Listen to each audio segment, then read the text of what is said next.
So yun guys, sa magandang hapon guys, meron na naman tayong binaba ditong makina guys. So, ito yung aming SLA 1000 na CPAP.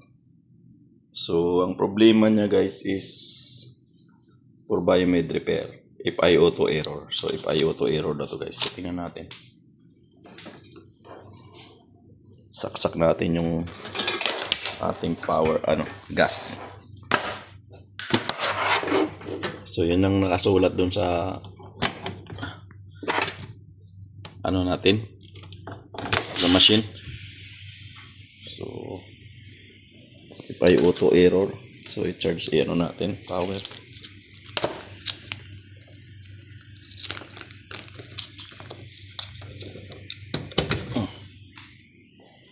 So ipa-power on natin guys para malaman natin.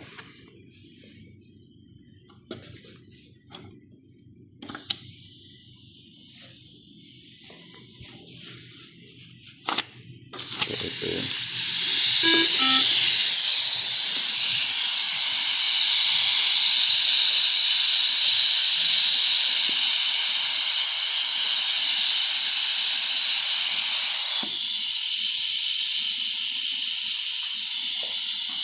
Tingnan natin kung nag-i-error ba talaga ng ipay auto mag-displayan dito guys.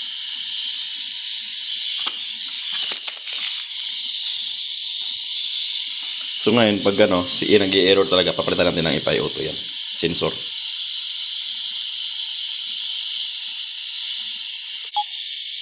So nag-21 naman siya, naka-standby. So lagay tayo set tayo ng oxygen level guys.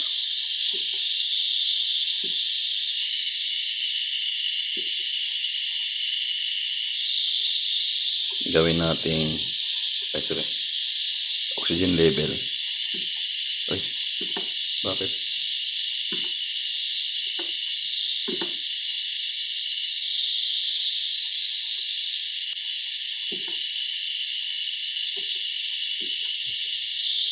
Set muna tayo ng flow. Set muna tayo ng flow para ayaw niyang mag-set ng flow. Naka-7 siya. Kaya nating 10. So, oxygen level. May alam na. Ayun o. Error na. Calibration error. Auto calibration error. Yan yung error niya. So, yun yung error niya guys. So, yun yung error niya. Kaya nag-aalarm siya ng pula. So mga ganyang error guys, hindi mo magagamit sa pasyente yan. Kailangan natin magpalit ng ipay-auto. So meron akong ipay-auto ditong naka-ready.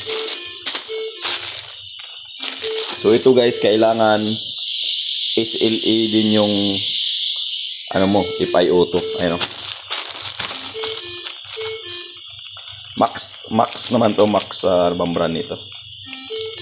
Yan, galing to ng SLA.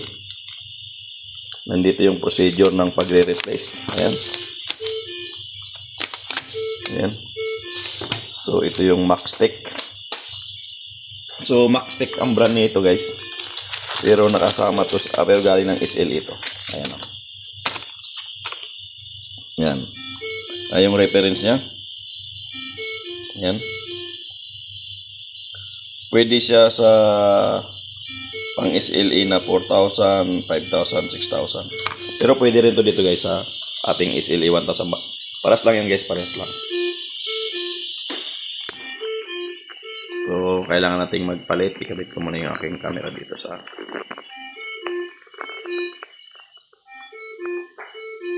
yan. So, madali lang ito palitan guys. Off lang natin.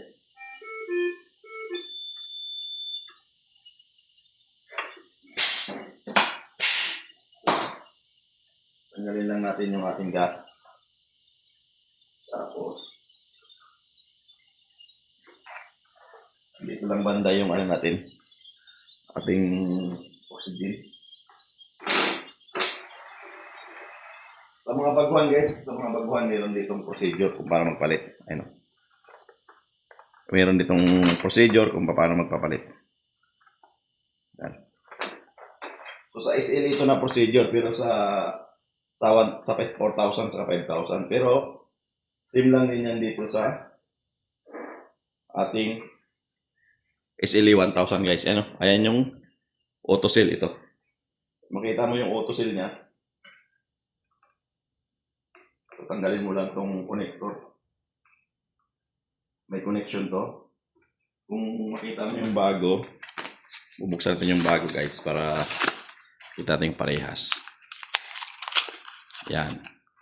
So makita mo yung bago, yung connector niya is bilog. Ano?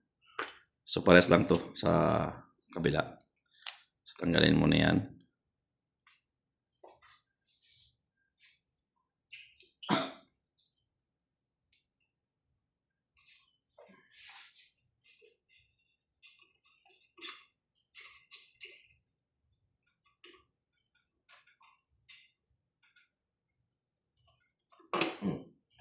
Suksok lang yan.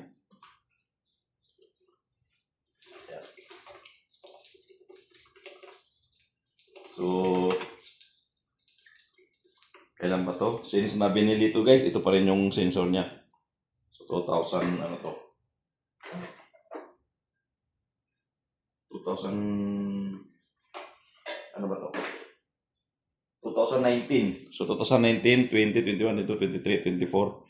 Almost na guys, 5 years na. 6 years. See, basta original guys niya, ganito yan, nakabalot siya ng foam, no? Malalaman mo na original pa yan, ayun yung mga code niya, oh. So, pag replacement na guys, ganito na, wala na sang balot, ayun, no? Wala na sang balot pag replacement na guys. Sa original lang SLE talaga yan, mayroong ganyan. Ayan. Ito na yung, ano niya, yung bago na sensor. So, made in USA. Max 250. So, ito yung papalitan din dito.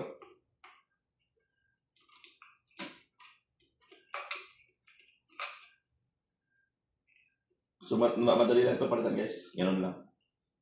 Tapos may guide. May guide tong ano natin. Connector. Ano.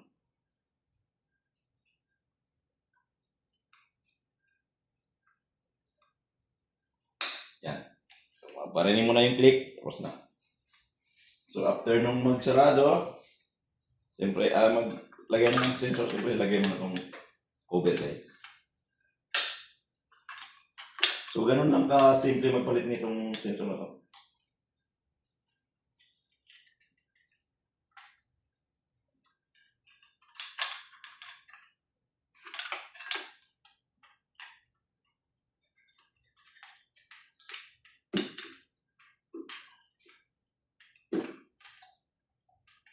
Yan. So, napalitan natin. Ngayon, ikabit natin ulit yung gas.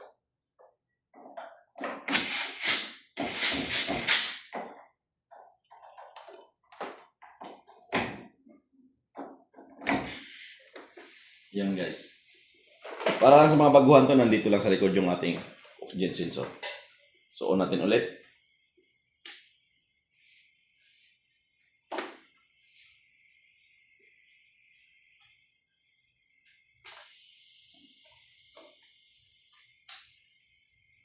So, tingnan natin kung mayroon pa siyang alarm.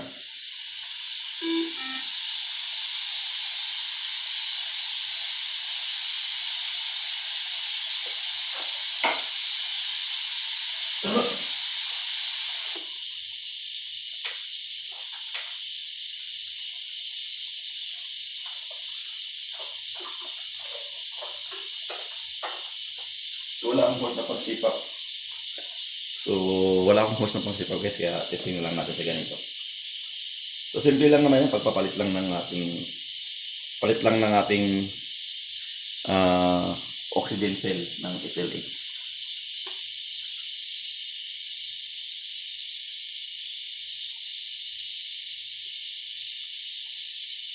Nga pala guys, auto-calibrate yan. Pag naka-on, mag-auto-calibrate siya automatic.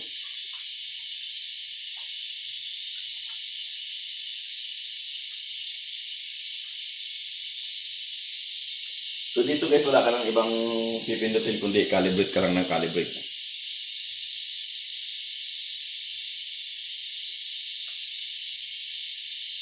So, still in calibration siya.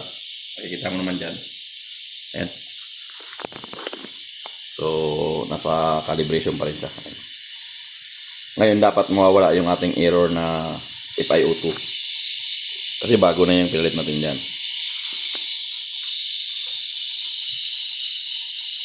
So, sa isolation pa rin pala to.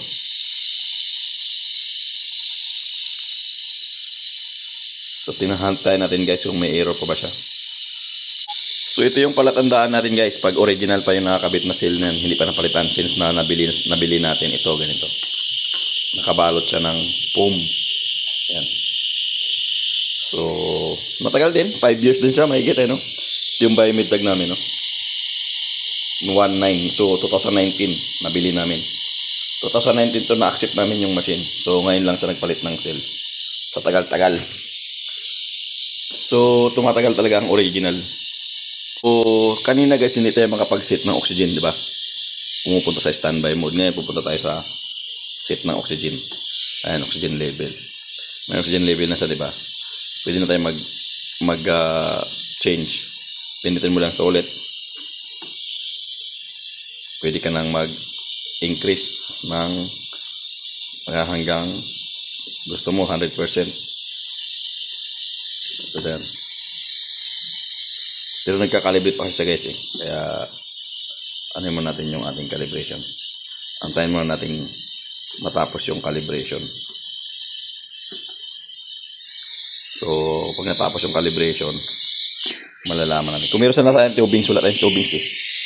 Hindi sinama yung tubings nung nagdala dito. RT. Dapat sinama yung tubings para matesting natin. Kaya lang wala, hindi nila. Pero okay lang naman yun kasi FiO2 lang naman ang issue nito. Kasi dapat wala ng alarm yan.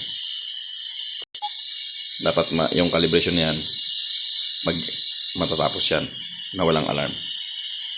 So yan na guys, natapos tayo yung calibration. Nag-set ako ng 40. So tingnan natin kung bababa sa hanggang 40. So kasi kaya na naka 100 ako. So testing natin ng 100 guys. Dito muna tayo sa oxygen level. 100. Tingnan natin kung kaya niyang abutin yung 100 guys. 100%. So gawa tayo ng flow na tayo ng flow ng mga maximum natin 14. So 14 yung maximum nito eh. So may alarm siya kasi nga yung pressure, mababa yung ano natin na naman. 69, 72. So tumataas na guys, no? Tumataas yung oxygen natin. 100 ang settings natin. 80. So 83. Tataas pa yan guys hanggang sa magiging 100 yan.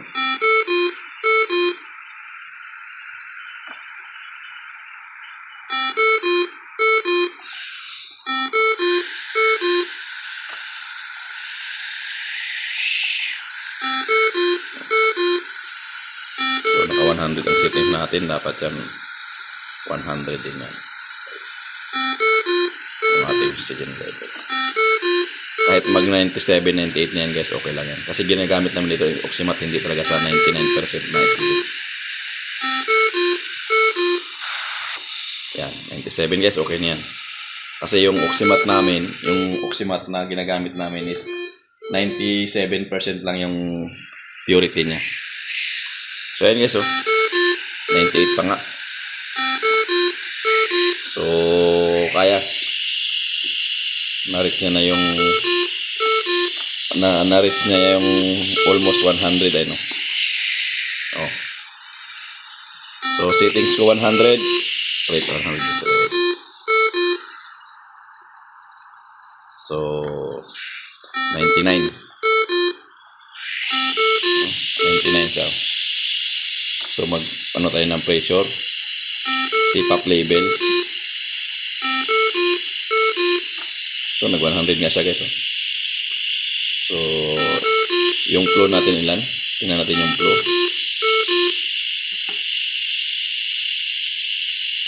Saan yung flow?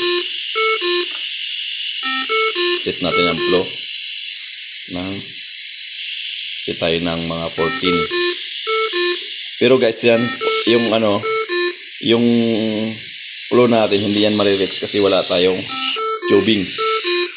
So yun ang nun, pag walang tubings hindi mo makukuha yung niya. Pero yung oxygenation natin ay 100%, 100%. And 1%, 100%, 100%. So, nare-reach natin yung level. So, babaan natin, punta tayo sa oxygen level. Babaan natin ng 50. Babaan natin ng 50 kung bababa yan.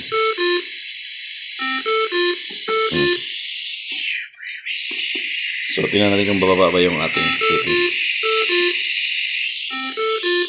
Pero matagal bumaba yan guys ha. Hindi yan basta-basta pag set mo ng pagkababa, dahan-dahan lang ang baba niyan. Tingnan natin yung alarm kung ano yung ina-alarm niya. Ang alarm niya is pressure 1. High pressure.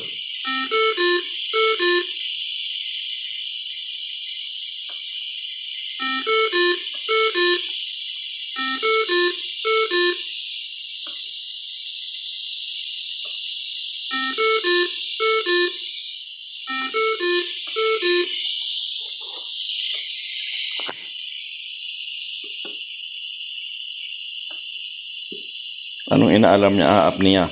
Nag-a-alarm yung apnea guys. Biblink eh.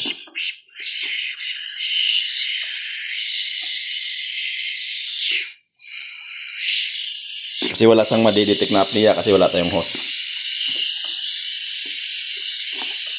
Hindi man nakakabit sa pasyente kaya hindi mo madidetect talaga.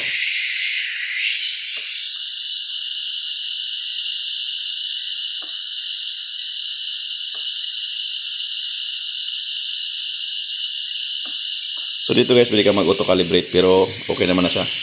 50, 50. So okay na yan guys. So ganun lang pag-change ng ating So one time lang pag once na kinabit mo na yung Optify Auto, pag turn on mo, automatic magka-calibrate na guys. Pero kung hindi sa pag 50 ka dito tapos dito 60, 65, kailangan mo i-calibrate dito guys. Dito sa auto calibration. So i-start mo lang to. So ngayon hindi na kailangan kasi nare-reach na yung 50. 50 naman siya. Kaya hindi mo na kailangan mag-calibrate guys. Mag-auto calibrate lang ng kusa yan. Okay?